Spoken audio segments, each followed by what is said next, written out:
Hello दोस्तों जब से ये कोरोना वायरस हिंदुस्तान में दस्तक दिया है तब तक सरकार इस पर कितना जद्दोजहद कर रही है ये आप लोग देख ही रहे हो। जब सरकार ने लॉकडाउन किया था तो बहुत से लोगों ने डिमांड की थी सरकार से कि सरकार ये लॉकडाउन का दौर गुजरने के लिए टीवी पर फिर से जो है रामायण का प्रसारण किया जाए, जिससे आवाम घर में रहकर रामायण देखती रहे और लॉकडाउन का पालन करती रहे। सरकार ने उनकी बातों को माना और रामायण का प्रसारण चालू कर दिया कि लोग रामायण देखें और घर में रहें। अब सोचो दोस्तों, जब लॉकडाउन में लोग रामायण देख रहे थे, सरकार ने उनकी बात मानकर रामायण चालू कर दी। और एक बात और दोस्तों, जब कोरोना वायरस के 500 केस हिंदुस्तान में हुए तब सरकार ने लॉकडाउन किया, और जब 5000 हो गए तो थाली और घंटा बजाया, और जब 10,000 तक पहुंच गया तो आतिशबाजी, दिया जलाए, पटाखे चलाए, और जब 40,000 के पास पहुंचा तो फूलों की बारिश की गई, और जब 50,000 के पास पहुंचा तो दारू की पार्टी चालू की गई। अब कोरोना भी सोच रहा होगा कि ये लोग मुझसे लड़ रहे हैं या मेरे आने से पार्टी कर रहे हैं।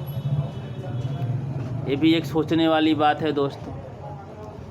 और जहाँ तक मेरा विचार है दोस्तों, अगर इस दौर में कोरोना के टाइम ये जो कोरोना वायरस है, अगर इस दौर में महाभारत का अगर एपिसोड चालू होता और महाभारत के एपिसोड में वो कुरुक्षेत्र का सीन होता जिसमें लड़ाई होने वाली थी और अर्जुन और कृष्ण कुरुक्षेत्र में होते, और उस वक्त अर्जुन कृष्ण से प्रश्न करते कि हे कृष्ण,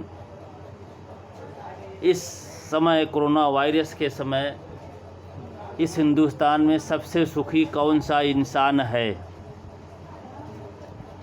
तो वो अर्जुन जवाब देते, हे पार्थ, इस कोरोना वायरस के टाइम पर हिंदुस्तान में सबसे सुखी वो शख्स है जिसकी खुद की राशन की दुकान हो और दुकान से बाजू में लगा हुआ उसका खुद का मेडिकल स्टोर हो, और दूसरी तरफ 2 दुकान छोड़कर उसका खुद की दारू की दुकान हो। जिसके पास ये 3 दुकानें हैं वो इस वक्त हिंदुस्तान का सबसे सुखी आदमी है। ये महाभारत का सीन होता दोस्तों।